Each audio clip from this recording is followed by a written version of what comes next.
organizing your data like professionals do. Um, Welcome to this video, and the objective of this video is to help business owners understand data governance and metadata. The key outcome you will get from this video is you will have an understanding of how a data governance framework is implemented. Starting off with the chaos problem. You ever been to a messy closet, clothes everywhere, can't find anything, duplicates of the same item. It takes 20 minutes to find what you need. Now imagine a department store closet, everything is organized by category, labeled clearly, easy to find anything, and efficient operations. Your data is the same. And so your data without organization, there's chaos, slow, duplicates occur, and a lot of confusion. With organization, everything is clear, fast, discoverable, and professional. This video is about organizing data like professionals, you know, which will lead us to a data governance framework. Now, what is data governance? Data governance is a system of rules, processes, and responsibilities for managing data assets, including who can access data, how it's used, and how it's protected. Think of data governance like running an actual organization. Every organization has, um, firstly, an organizational chart, um, showing who does what, rules and policies, which is showing what's allowed, permissions and access, showing who can do what, documentation, showing how things work, auditing, tracking who did what. And so data governance is crucial. You know, Data governance is identical with firstly data ownership, showing who's responsible, data policies, who's allowed, what's allowed with data. Thirdly, access control, who can see or use the data, data documentation, what each data means. And fifthly is the data audit, tracking who used what. Let's start with the first component, which is data ownership. It's like a CEO oversees a marketing team. For data, someone owns each data asset. For example, the customer databases could be owned by the product team, responsible for quality, updates, access. The sales data could be owned by the sales team, responsible for accuracy, completeness, and security. Financial data could be owned by the finance team, responsible for accuracy and compliance. When questions arises, is this customer data accurate? You'd ask the the owner of that data within that department, not just any random person. Then, secondly, is the data policies. It's like the company policy on email usage, for data policies about how to use data. For example, your customer data you can use for recommendations, cannot sell to third parties. The payment data encrypted always, never stored plain text. Personal data, GDPR compliance, rights to deletion honored. Financial data, auditable, immutable, and encrypted. And so clear policies equals clear expectations. Thirdly is access control. It's like only executives access HR salary data. For for data, only appropriate people access sensitive data. For example, your sales data could be accessed by the sales team plus executives. Um, the financial data, finance plus CFO only. Customer data, products customer service, analytics, payment data, finance only. Principal is least privilege, only access if necessary. Then fourth is the data documentation, which is the metadata. It's like the product manual explains how to use the product. For data, the documentation explains what each data means. For example, the customer database field called lost interaction. That documentation is what is it? Unknown. When updated, unknown. Why it matters, unknown. Good documentation is you have the field, lost interaction, the meaning, timestamp of most recent customer initiated contact, updated real time when customer sends the message.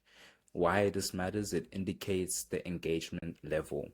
The source pull could be pulled from Salesforce hourly, the format ISO 8601 timestamp, valid range 2020 to now, usage for calculating, it's done continuously. And so good documentation equals faster usage and fewer mistakes. And lastly is the data audit trail. It's like security camera showing who entered the bank. For data, the log is showing who accessed data, when and what they did. For example, the user John accessed customer data on December the 12th at 3 p.m. User Sarah exported 1,000 records on December the 12th. User Mike modified the pricing data, which was, and so why this matters is security. It can detect unauthorized access, compliance, can prove proper usage, such as, GDPR, HI, PAA, and etc. Debugging can trace data issues back to changes, the accountability, people know they're monitored. And so this leads us to implementing data governance and the data catalog. So what is the data catalog? A data catalog is a centralized repository documenting all data assets, their definitions, ownership, quality, and lineage. Implementing data governance means creating a data catalog. Think of it like a library card catalog, card catalog in library location. Where is this? The card catalog in the library shows the location. Where is this book? The title, what's the book about?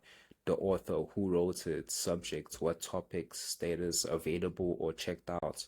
The data catalog in your company is basically the same, the location. Where is this data stored? The definition, what does this data mean? The owner, who's responsible? Quality, how clean and reliable is it? The status, when last updated. And so there are steps to essentially build the data catalog, right?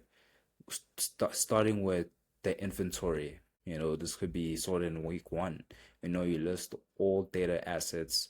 Where are they stored? What systems own them? For example, the asset could be the customer profiles, the location, the Salesforce CRM.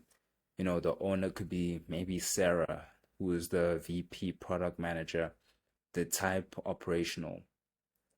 The asset is historical sales, location in the data warehouse, owner, the Mike, who is the VP of sales, the type is analytical, which is, yeah.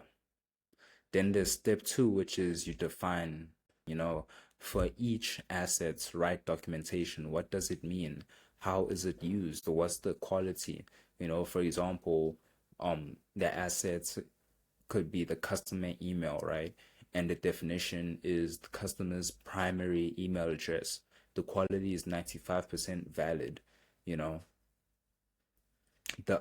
and when is it updated? Daily. The usage for communications, the owner is Sarah. And third, step three is you organize, right? So you group related data, create categories, make discoverable. For example, the category could be customer data, and under that category is profiles, preferences, interaction history. Another category could be your product data. Under that category is your inventory, pricing, and reviews. You know, then there's step four, which is documents lineage. How does data flow? What transforms it? Where does it go?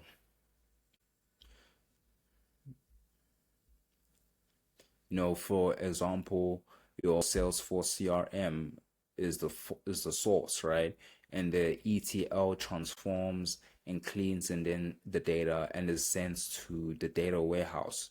And from the data warehouse, it's sent to you leverage analytics plus BI tools, and then there are and the ending results is you have a dashboard for executives, right? And so, I mean, there are tools that you can use to accomplish this, right? Some that are free or open, such as Apache Atlas, Munson, and they are paid, which is Collibra and Alation, the cloud, AWS Glue Catalog, Azure Data Catalog, and the cost of this, I mean, could be 4 to 8 weeks of engineer time, which could be anywhere from 10 to 20K. And I mean, SaaS to like, and so essentially the value that comes from this is engineers find data 80% faster, and there are fewer duplicate error efforts, better data quality, compliance is easier, trust in data improves, and so the ROI is 5 to 10x,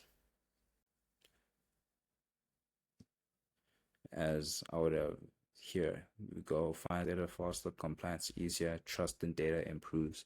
And so this I'll talk about a real world example right now, which is essentially an incident that went from chaos to professional. So a company with 200 employees has massive AI ambitions, and the chaos that was they had data scattered everywhere. Salesforce had the customer data, Shopify products and sales, Google Analytics is the website, Stripe payments, homebrew databases, custom stuff, spreadsheets, various teams maintaining Excel, and so the questions constantly arose. Where's the customer data? Who owns the product catalog? How do I get sales data? Is this data reliable?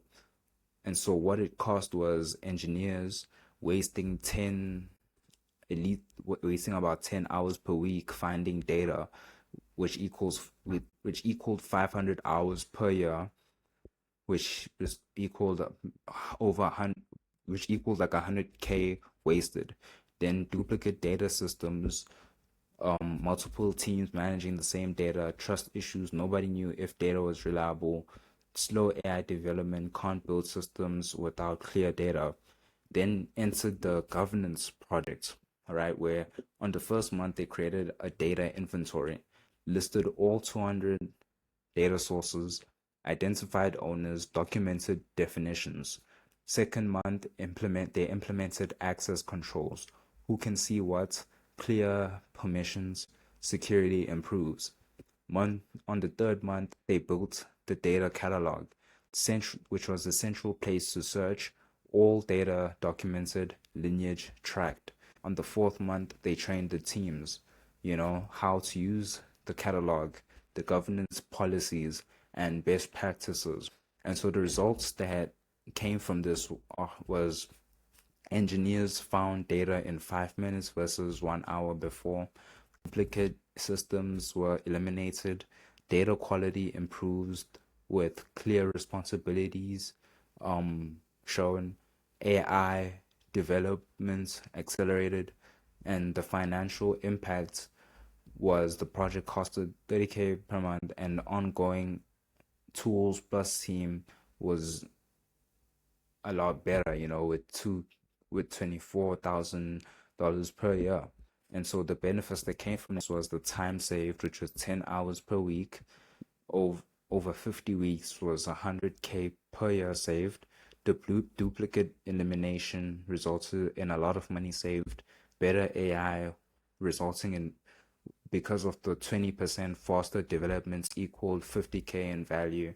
And so the ROI was 6x in the first year, 7x ongoing. And the lesson to be learned here was that professional data governance costs money, but it saves way more through efficiency and prevents big problems.